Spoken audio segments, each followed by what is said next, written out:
श्रीमद् भगवद गीता का ज्ञान आपकी सारी व्यर्थ की चिंता को समाप्त कर सकता है। जब महाभारत का युद्ध आरंभ होने वाला था तो अर्जुन बहुत चिंता करने लगा कि मेरे गुरु और पितामह भीष्म और मेरे सारे रिश्तेदार, मेरे सारे मित्र इस युद्ध में सब मारे जाएंगे और न जाने कितने ही बेगुनाह लोग इस युद्ध में मारे जाएंगे। न जाने कितनी स्त्रियां विधवा हो जाएंगी। सब कुछ बर्बाद हो जाएगा। इस शहर की सारी रौनक ही खत्म हो जाएगी। और अगर इन सबको मारकर मैं जीत भी गया तो मेरी उस जीत का क्या मतलब भला, जहां अपने ही ना रहे। तब उसी वक्त अर्जुन को श्री कृष्ण ने गीता का ज्ञान देते हुए कहा कि तू जिन चीज़ों की चिंता कर रहा है, जिसके लिए भी दुखी हो रहा है, जिसके बारे में सोच सोच के इतना परेशान हो रहा है, वह सब कुछ एक दिन नष्ट होने वाला है।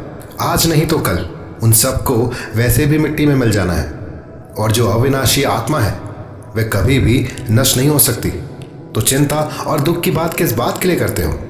क्योंकि जो एक दिन नष्ट होने वाला है, मिटने वाला है, उसकी चिंता करके, उसका दुख करके तुम कर भी क्या सकते हो? तुम चाहकर भी उसे नहीं रोक सकते और ना ही उसे बदल सकते हो।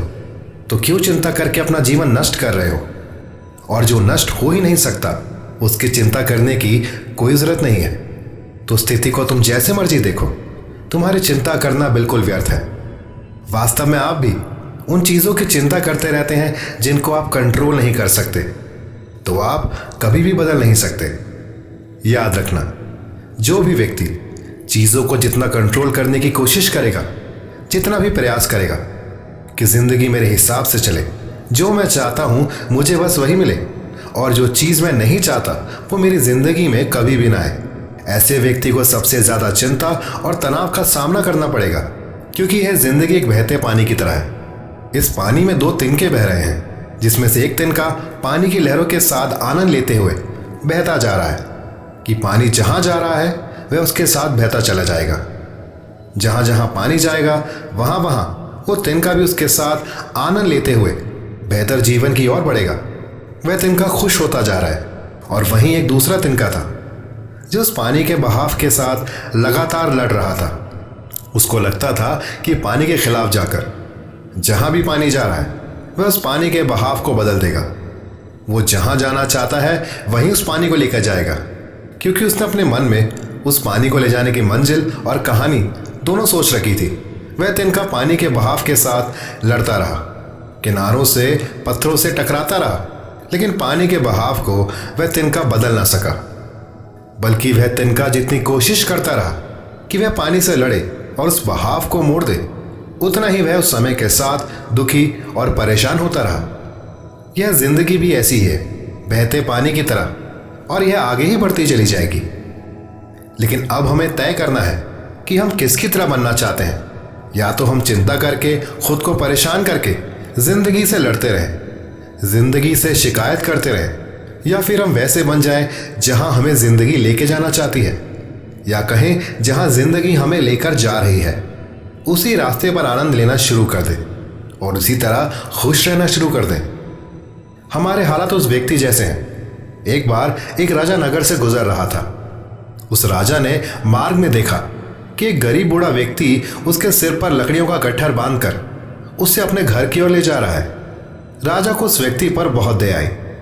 राजा ने उस व्यक्ति से कहा कि तुम इतनी गर्मी में इतना बड़ा गट्ठा अपने सिर पर लेके जा रहे हो, पसीने से लथपथ हो गए हो, आओ मेरे रथ पर आके बैठो, तुम्हें जहां भी जाना है मैं तुम्हें छोड़ दूंगा। वह गरीब आदमी राजा को बोला, महाराज मैं बहुत गरीब आदमी हूं, मैं आपके रथ पर भला कैसे बैठ सकता हूं, मैं तो आपके सामने बहुत छोटा हूं।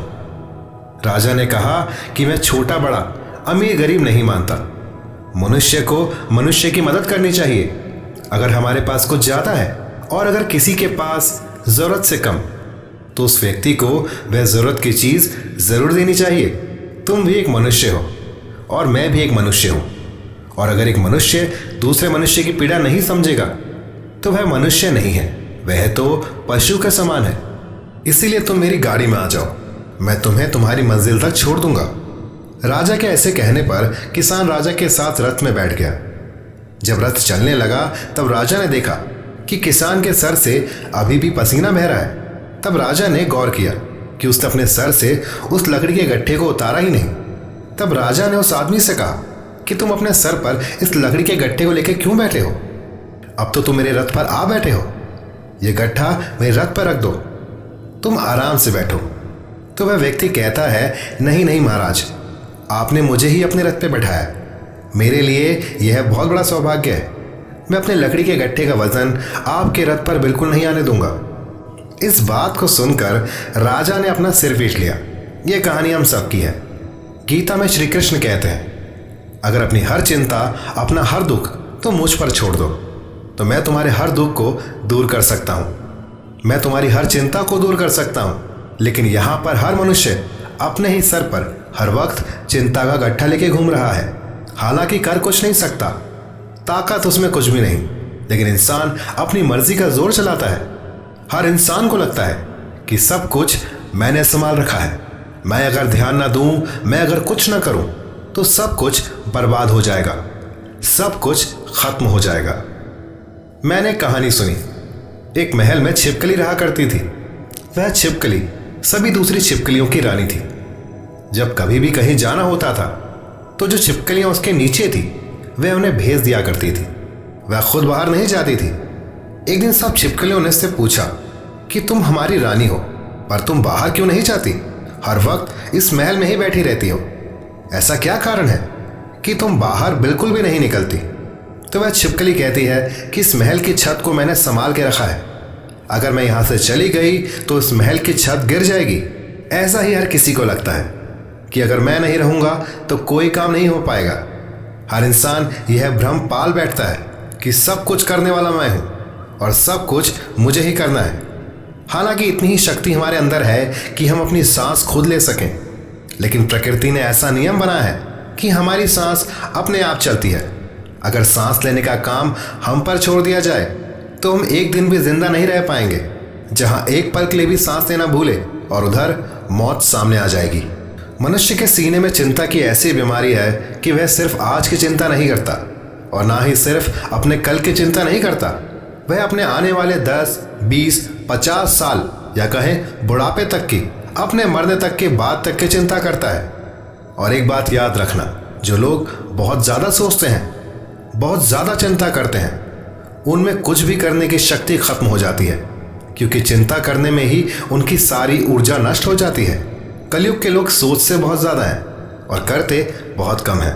कलयुग का मनुष्य स्वभाव से आलसी और सिर्फ व्यर्थ की बातें सोचता रहता है। जिसे करना होता है वह ज़्यादा सोचता नहीं है, वह उस कार्य को कर लेता है। पर आप अपने आसपास की दुनिया पर नज़र डालकर देखो, आपको अधिकतर लोग ना करने वाले ही मिलेंगे। आपको अधिकतर लोग वही मिलेंगे जो लोग व्यर्थ की चिंता करते हों या सिर्फ बहाने ही देते रहते हों, और इसी कारण उन लोगों की जिंदगी कभी आगे नहीं बढ़ पाती। अगर मनुष्य सोने की बजाय करना शुरू कर दे तो उसकी जिंदगी में कोई भी दुख, कोई भी समस्या ज़्यादा देर तक टिक नहीं सकती। जबकि आपके पास दो रास्ते हैं, या तो अगर आपके जीवन में कोई समस्या है तो उसके समाधान में लग जाओ, और अगर यह भविष्य में आने वाली किसी समस्या का डर है तो उसकी चिंता आप छोड़ ही दीजिए, क्योंकि जीवन में कभी भी कुछ भी स्थिर नहीं रहेगा। जैसा आप सोचते हैं जीवन की गति उससे काफ़ी अलग होती है। इसीलिए खुश रहें, स्वस्थ रहें और राधे राधे का नाम जपें, क्योंकि यही जीवन है। वरना भविष्य की चिंता में कब वर्तमान का चक्का घूम घूम कर खत्म हो जाएगा आपको पता भी नहीं लगेगा। गीता के सार को अपने परिवार के साथ साझा जरूर करें, और हाँ, मेरे साथ बने रहें ताकि मैं आपके लिए ऐसे ही शानदार और बेहतरीन पहलू सामने लाता रहूं। धन्यवाद।